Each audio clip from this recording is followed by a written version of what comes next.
하나님의 은혜와 사랑과 평강, 그리스도의 능력, 하나님이 주시는 은사가 든든한 교회와 이 말씀을 듣는 분, 유튜브를 통해서 전국에서 말씀을 듣는 모든 하나님의 자녀들에게도 같은 은혜와 축복이 넘치기를 진심으로 축원드리겠습니다.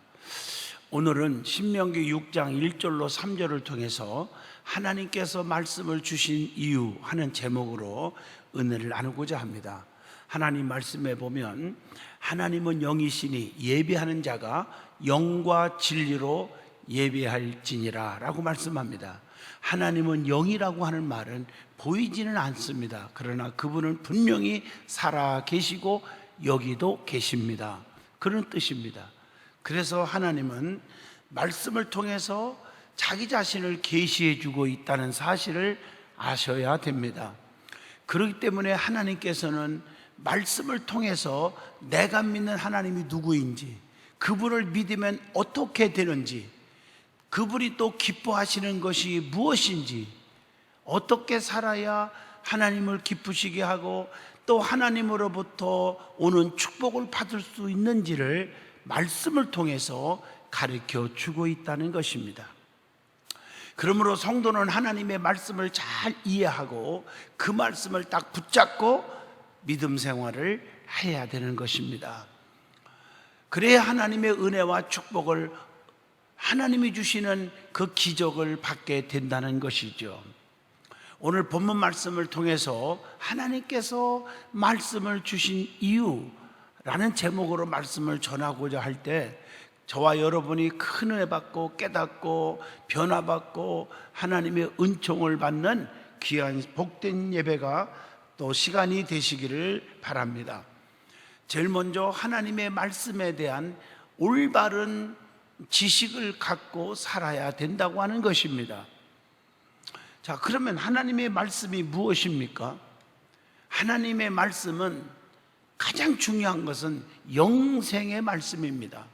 요한복음 6장 68절에 주여 영생의 말씀이 주께 있사오니 우리가 누구에게로 가오리까? 라고 말씀합니다. 사도행전 5장 20절 보면 가서 성전에 서서 이 생명의 말씀을 다 백성에게 말하라. 하나님의 말씀은 생명의 말씀입니다. 그 하나님의 말씀은 지금도 우리를 축복하시고 살리는 역사가 있다는 것이죠. 그래서 요한복음 5장 24절에 내 말을 듣고 또 나 보내신 이를 믿는 자는 영생을 얻었고 이렇게 말씀을 하고 계십니다. 뿐만 아니라 하나님의 말씀은 죽은 말씀이 아닙니다. 살아있는 말씀입니다. 히브리서 4장 12절에 하나님의 말씀은 살아있고 활력이 있어 좌우의 날쌘 어떤 검보다도 예리하여 혼과 영과 및 관절과 골수를 찔러 쪼개기까지 하며 또 마음의 생각과 뜻을 판단하시나니 그랬어요. 뿐만 아니라 하나님의 말씀은 우리의 심령을 거듭나게 합니다. 베드로전서 1장 23절에 너희가 거듭난 것은 썩어질 씨로 된 것이 아니요 썩지 아니할 씨로 된 것이니 살아있고 항상 있는 하나님의 말씀으로 되었느니라 이렇게 말씀하고 계십니다. 뿐만 아니라 하나님의 말씀은 악한 영들을, 마귀 귀신들을 다 때려 부수게 하고 이기게 하신다는 거예요. 마태복음 4장 11절 봐도 이에 마귀는 예수를 떠나고 천사들이 나와서 예수님은 어떻게 했어요? 수종드니라 이렇게 말씀했어요. 뿐만 아니라 하나님의 말씀에 왜 기적이 있고 심령을 변화시키고 왜 능력의 은총을 주시는지 아십니까? 하나님의 말씀 자체가 불이요 방망이라고 말했거든요. 에레미야 23장 29절에 여호와의 말씀이니라 내 말이 불같지 아니하냐, 내 말이 바위를 쳐서 부스러뜨리는 방망이 같지 아니하냐, 나 여호와의 말이니라 말씀하고 계십니다. 자, 그 다음에 하나님의 말씀은 어떤 말씀이 있을까? 성경을 잘 살펴보시면 지정의 지정의가 있습니다. 여러분, 이 지정의라는 말은 참 가슴에 새겨야 될 단어입니다. 교회도요, 지적 작용, 정적 작용, 의지적 작용이 있어야 교회가 정상적인 교회가 됩니다. 지적 작용은 교회가 말씀 운동이 살아 있어야 되고, 그 다음에 정적 작용은 항상 성령 충만, 은사 충만, 신비 체험, 기적 체험, 이것도 있어야 되고요. 세 번째, 의라는 말은 교회는 항상 전도 생활, 봉사 생활, 헌신 생활, 이 세 가지가 조화가 되어야 됩니다. 성령의 은사도 보면 지정의, 지적 은사, 지식, 지혜, 분별, 정적 은사, 방언, 예언, 통역, 의지적 은사, 믿음, 능력, 신유. 그래서 은사를 받으면 사람이 변화되고 거듭나고, 그래서 성령의 9가지 열매를 맺게 해주는 거예요. 사랑, 희락, 화평, 온유, 자비, 양선, 오래 참음, 충성, 절제. 갈라디아서 5장 22절 23절에 나오죠. 그렇기 때문에 우리가 지정의, 말씀은 지정의라는 말은 말씀대로 사는 자는 인격의 삶의 변화가 반드시 오게 되어 있다는 것입니다. 오늘날 하나님의 말씀이 내 안에 충만하지 못하기 때문에 교회를 다녀도 변화가 없는 거예요. 여러분, 하나님의 말씀이 내 심령 속에 들어오면 그게 지정의, 지는 뭘까요? 여러분, 아는 거, knowledge라고 하는 지식이 아닙니다. 하나님의 깊은 뜻과 하나님의 깊은 섭리를 알아야 한다는 것입니다. 왜 이 말씀을 우리에게 줬을까? 하나님의 뜻이 있다는 거예요. 정은 뭡니까? 하나님의 뜻과 섭리를 이제 깨달아야 돼요. 그리고 깨달았으면 이제 변화를 가져오는 것입니다.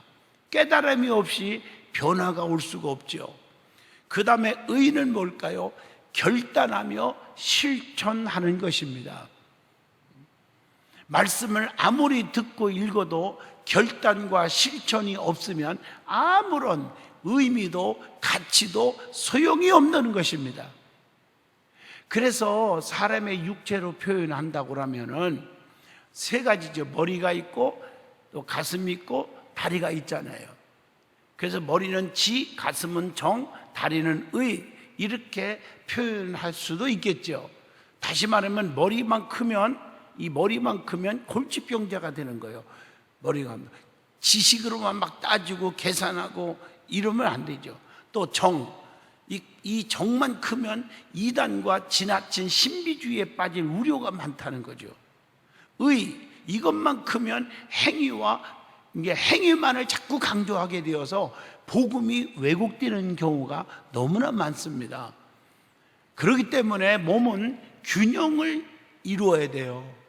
얼마나 멋있어요. 균형을 이루어야 돼요. 육체도요, 균형을 이루는 육체가 건강한 육체라고 그래요. 우리가 영적인 것도 마찬가지예요. 지정의가 균형을 이루는 그런 성도, 또 교회가 되어야 될 줄로 믿습니다.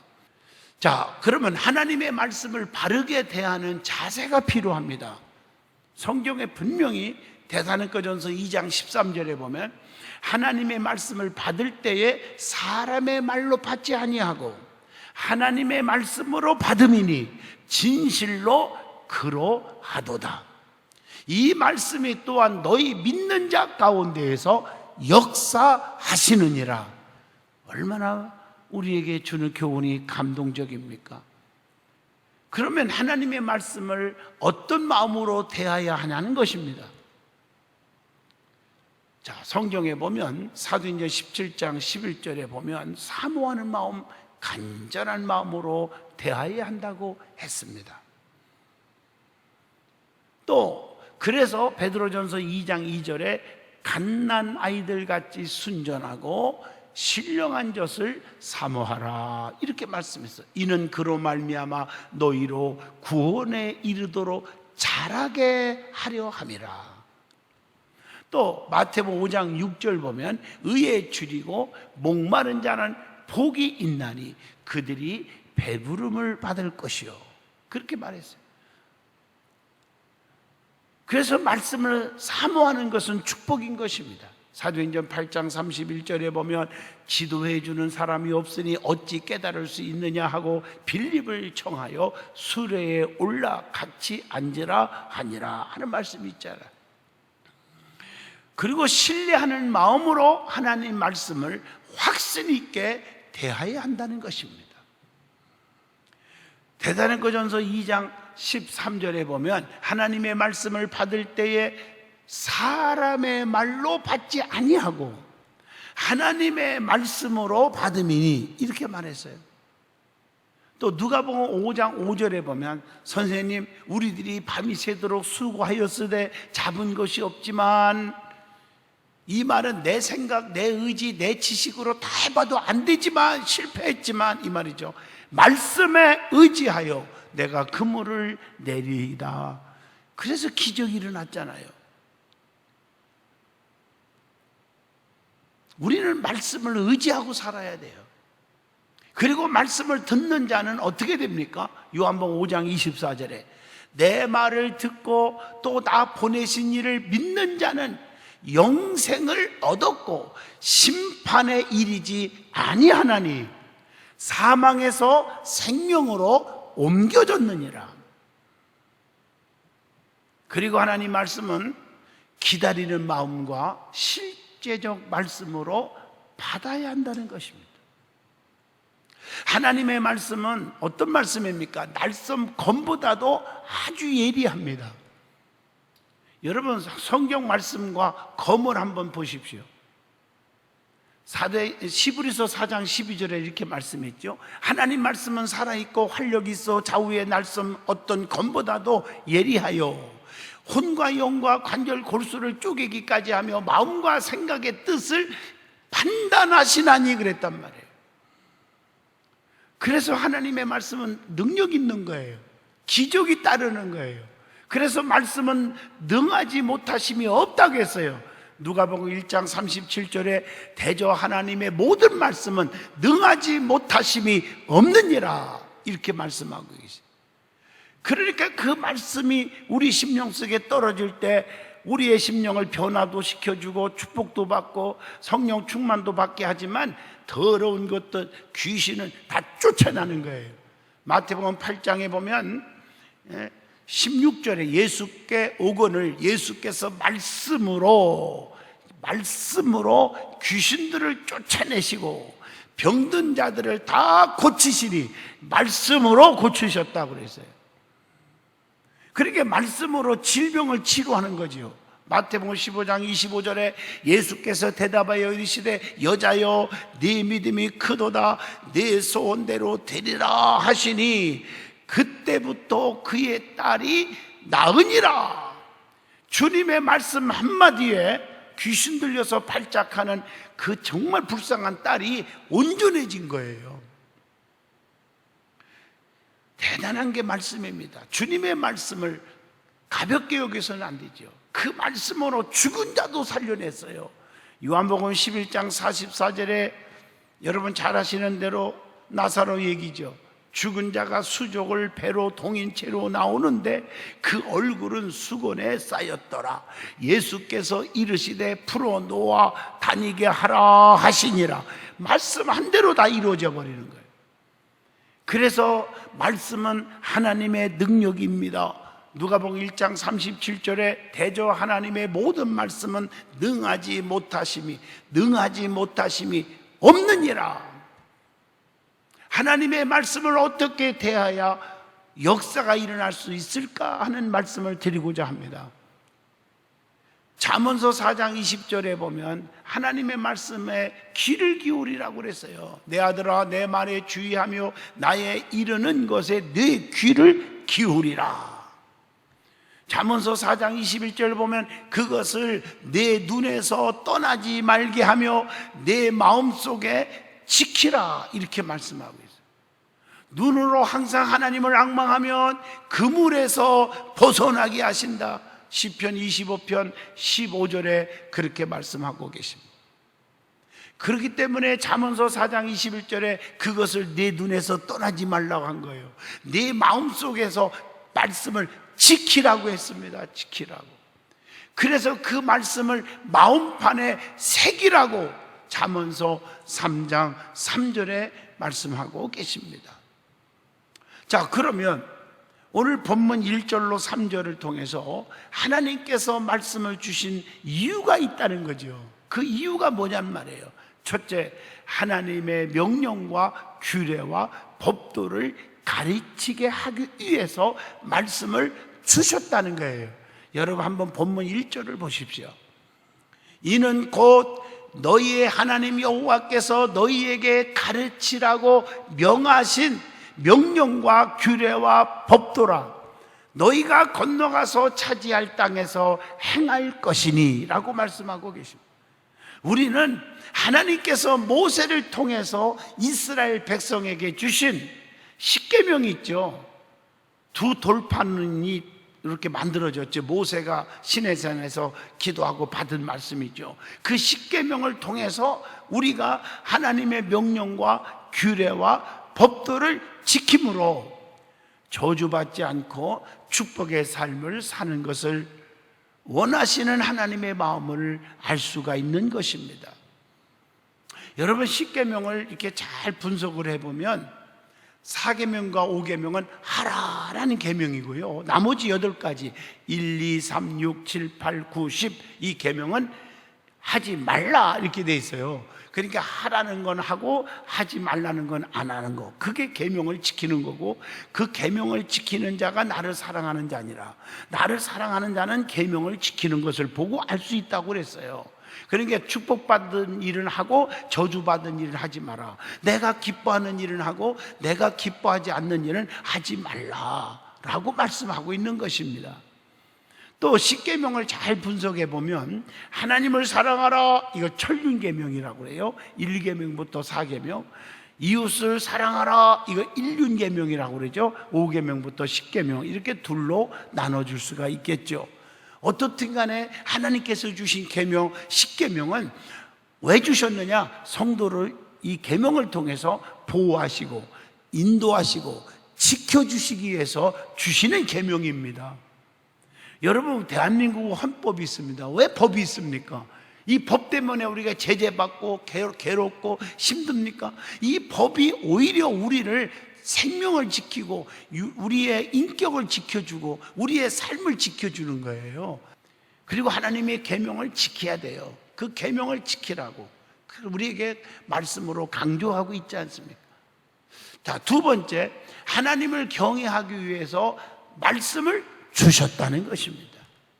오늘 본문 2절 보세요. 곧 너와 내 아들과 내 손자들이 평생에 내 하나님 여호와를 경외하며 내가 너희에게 명한 그 모든 규례와 명령을 지키게 하기 위한 것이며 또 내 나를 장구하게 하기 위한 것이니라, 이렇게 말씀하고 있어요. 하나님을 경외하는 것은 예배의 신앙을 가리키는 것입니다.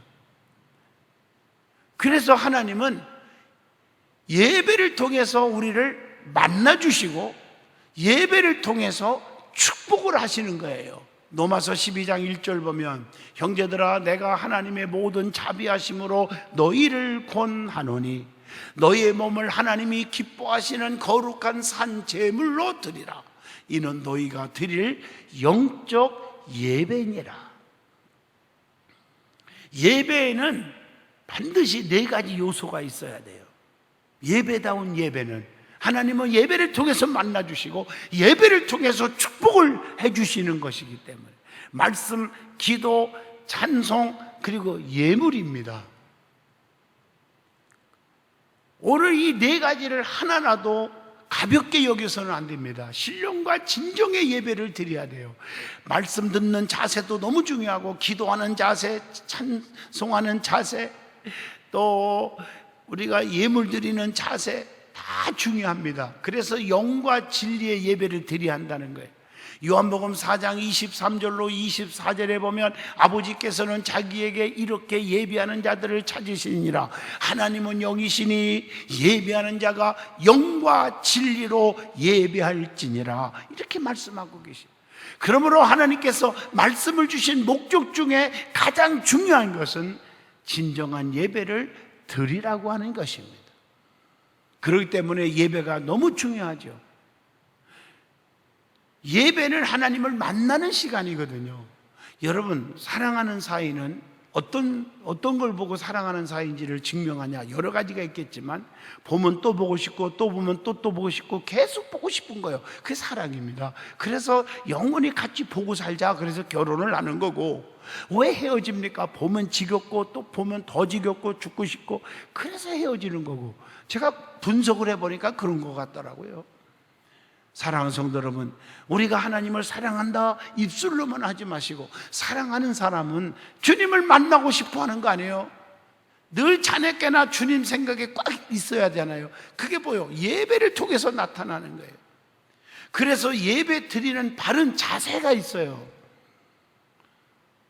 어떻게 예배를 드려야 하느냐? 디모데전서 2장 9절 보니까요, 단정한 복장 얘기들이 나와요. 단정한 복장을. 또 예배 시간 전에 기도로 미리 준비를 해야 돼요. 요한복음 16장 24절에.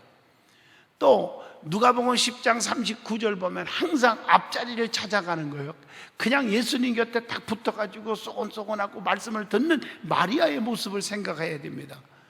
미리 준비하여 또 예물을, 준비된 예물을 정성껏 드리는 거예요. 고린도후서 9장 5절을 보니까 내가 이 형제들로 먼저 너희에게 가서 너희가 전에 약속한 연보를, 즉 헌금을 미리 준비하게 하도록 권면하는 것이 필요한 줄을 생각하였노니, 이렇게 준비하여야 참다운 연보답고 억지가 아니니라, 이렇게 기록되어 있단 말이에요.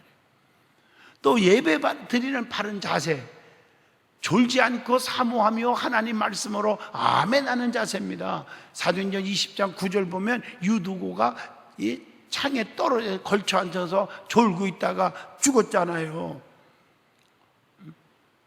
그러면 어떻게 경외하라고 본문에 말씀을 했습니까? 본문 2절에 나오죠. 어떻게 하라겠어요?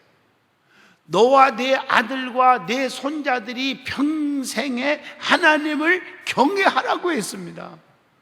오늘 이 말씀은 온 가족이 함께 하나님을 경외하고 예배를 드리라는 거예요. 가족이 함께. 사도행전 16장 31절에 주 예수를 믿으라, 그리하면 너와 내 집이 구원을 받으리라. 네가 예수를 잘 믿음으로 너의 가족 식구들도 다 믿음이 다 갖게 하고 예배 드리게 하고, 그래서 구원을 받으라, 이런 뜻입니다. 평생 동안 우리는 하나님을 경외하라고 하는 거예요. 여호수아 4장 24절의 말씀이죠. 이 말씀을 보면 죽는 날까지 변하지 말고 끝까지 신앙의 위치를 지키라고 하는 말씀입니다. 변하는 것은 가치가 없죠. 그렇기 때문에 우리는 흔들리지 말아야 한다는 것이죠. 세 번째입니다. 하나님 말씀을 지키게 하기 위해서 말씀을 주셨다는 거죠. 본문 2절이 그 말씀이 아닙니까? 곧 너와 내 아들과 내 손자들이 평생에 네 하나님 여호와를 경외하며 내가 너희에게 명한 그 모든 규례와 명령을 지키게 하기 위한 것이며 또 네 나를 장구하게 하기 위한 것이라, 이렇게 말씀하고, 하나님께서는 가르치신 그대로 지키라고 일방적으로 명령을 하셨어요. 본문 1절 말씀 보니까 내 환경과 내 형편과 무관하고 하나님께서 명령하신 대로 해야 된다는 거죠. 온전한 주일 성수, 11조 생활, 봉사 생활, 전도 생활 지켜야 되는 것입니다. 그리고 역대하 34장 31절 말씀대로 하나님 말씀을 성품을 다해서 법도와 율례를 지키라고 그랬어요. 그러면 왜 말씀이 결실하지 못할까요? 그 이유가 마가복음 4장 18절로 19절에 기록되어 있습니다. 가시떨기에 뿌려진 씨앗과 돌밭에 뿌려진 씨앗, 길가에 뿌려진 씨앗은 결실하지 못했다 그랬어요. 여러분 아시다시피 특별히 가시떨기에 뿌려진 씨앗을 보세요. 마가복음 4장 19절에 뭐라고 되어 있어요? 세상의 염려와 재물의 유혹과 기타 욕심이 들어와 말씀을 막아서 결실하지 못하게 되는 자요 라고 말씀했어요. 세상의 염려, 재물의 유혹, 기타 욕심, 이걸 의미하죠. 그것 때문에 결실을 못하는 거예요. 그래서 우리는 옥토밭이 되어야 된다. 옥토밭은요, 무엇을 심어도 잘 뿌리를 내려서 자랄 수 있다는 거죠. 우리의 심령의 밭이 중요한 거예요. 여러분, 씨가 문제가 아니라 밭이 문제 아니겠습니까? 씨는 하나님의 말씀이에요. 밭은 우리의 심보요, 심령, 내 마음. 자, 네 번째, 복을 주시려고 말씀을 주셨다고 말하고 있어요. 본문 3절에 나오지요. 이스라엘아, 듣고 삼가 그것을 행하라. 그리하면 네가 복을 받고 네 조상들의 하나님 여호와께서 네게 허락하심 같이 젖과 꿀이 흐르는 땅에서 네가 크게 번성하리라. 이렇게 말씀하고 있어요. 오늘 본문 2절 말씀대로 나를 장구하게 하신다. 하나님을 사랑하고 계명을 지키는 자에게는 출애굽기 20장 6절에 뭐라 했어요? 천대까지 은혜를 베푸느니라 라고 말씀했어요. 그러나 잘못한 자에게는 출애굽기 34장 7절에 뭐라 했어요? 저주가 오는데 3, 4대까지 라는 말이 있어요. 보응이 한다. 그 다음에 오늘 3절 보면 이스라엘아, 듣고 삼가 그것을 행하라. 그리하면 네가 복을 받고, 그렇게 말씀하고 있어요. 그 복은 세 가지죠. 영적인 복, 정신적인 복, 육신적인 복입니다. 그래서 말씀대로 행하면 신명기 28장 6절 내가 들어와도 복을 받고 나가도 복을 받을 것임이니라 라고 말씀하고 있어요. 오늘 본문 3절에는 뭐라고 돼 있어요? 여호와께서 내게 허락하심 같이 젖과 꿀이 흐르는 땅에서 내가 크게 번성하리라, 이렇게 말씀하고 있어요. 결론을 내리겠습니다. 하나님께서는 성도들을 너무너무 사랑하신다는 것입니다. 그래서 성도들을 보호하시고 인도하시고 지켜주신다는 것입니다. 하나님께서는 이런 복을 받게 하기 위해서 우리에게 말씀을 주신 것입니다. 그 말씀을 듣고 지켜 행하면 평생에 복을 누리고 살 것이고 하나님이 주신다고 약속하셨습니다. 날마다 수요가 늘어나게 하는 것처럼 번성, 확장, 지경이 넓혀지는 축복을 주시는 줄로 믿습니다. 이런 복이 다 여러분에게 임하기를 축원드리겠습니다. 기도합니다. 살아계신 하나님 감사합니다. 하나님께서 우리를 너무 사랑하사 말씀을 주셨습니다. 그 말씀을 주신 이유가 뭔지를 깊이 깨달았습니다. 우리는 이 말씀을 붙잡고 기적을 이루게 하시고 시온의 대로가 열리게 하시고 하루속히 이 땅 위에 코로나 바이러스가 다 떠나게 하여 주시옵소서. 하나님, 우리 든든한 성도들을 눈동자같이 지키시고 저들의 기도하는 제목마다 다 이루어지게 하시고 몸이 불편한 분들은 다 깨끗함을 받게 하시고 경제가 추락하고 있다 하지만 우리 성도들의 사업과 직장을 책임져 주시옵소서. 예수님 이름으로 기도하옵나이다. 아멘.